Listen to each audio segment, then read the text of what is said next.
নমস্কার, কেমন আছেন সবাই? সুমনা কিচেন উইথ ব্লগ চ্যানেলে সবাইকে জানাই স্বাগত। বন্ধুরা, আজকে আমি আপনাদের সাথে শেয়ার করব বেগুন আলু দিয়ে রুই মাছের ঝোল। এই রেসিপিটি খুব সুস্বাদু একটি রেসিপি। এটা আপনারা গরম ভাতে খেতে পারবেন। শীতকালে বেগুন আলু দিয়ে রুই মাছ একবার এইভাবে বানিয়ে খেয়ে দেখবেন, খুব ভালো লাগবে। আমি এখানে রেসিপিটা তৈরি করার জন্য নিয়েছি নুন, ধনেপাতা কুচি, বড়ি, টমেটো একটা 4 ফালি করে কেটে রেখেছি, হলুদ, কাশ্মীরি লঙ্কার গুঁড়ো, জিরের গুঁড়ো, আদা, কাঁচা লঙ্কা একসাথে বেটে নিয়েছি। আর আলু বড় সাইজের 2টো, বেগুন একটা ছোট সাইজের নিয়েছি। আমি এখানে রুই মাছ নিয়েছিলাম 350 গ্রাম মতো। চলুন এবার রান্নাটা শুরু করা যাক। কড়াতে সর্ষের তেল দিয়ে দিলাম প্রায় 100 গ্রাম মতো। তেল গরম হয়ে এসেছে, এবার আমি মাছগুলোকে ভেজে নেব। এখন মাছগুলোকে খুব ভালোভাবে উল্টে পাল্টে ভেজে নিচ্ছি। মাছগুলো আমার দেখুন প্রায় ভাজা হয়ে এসেছে। এখন মাছগুলোকে তুলে রাখবো। এবার ওই তেলে বেগুনের টুকরোগুলো দিয়ে অল্প সামান্য হলুদ দিয়ে খুব ভালো করে ভেজে তুলে রাখবো। দেখুন আমার বেগুনগুলো প্রায় ভাজা হয়ে এসেছে, এবার তুলে রাখছি। এবার ওই তেলে বড়িগুলো আমি ভেজে নেব। বড়িগুলো এখন আমার ভাজা হয়ে গেছে, বড়িগুলোকে তুলে রাখবো।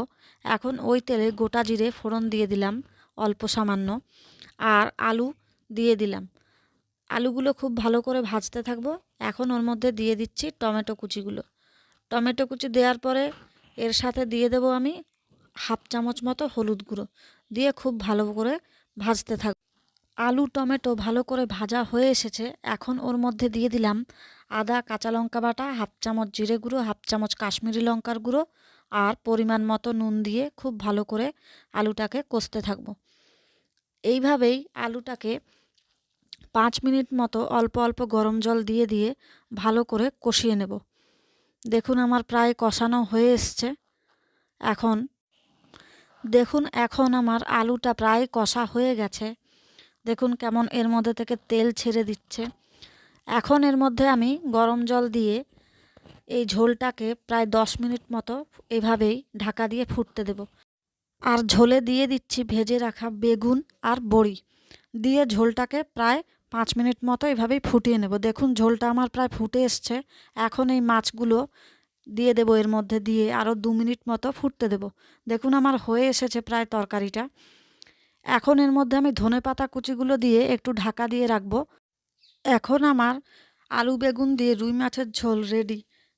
তাহলে আজকের রেসিপিটা কেমন লাগলো কমেন্ট করে জানাবেন, আর আমার চ্যানেলটিকে সাবস্ক্রাইব করে আমার পাশে থাকবেন। ধন্যবাদ।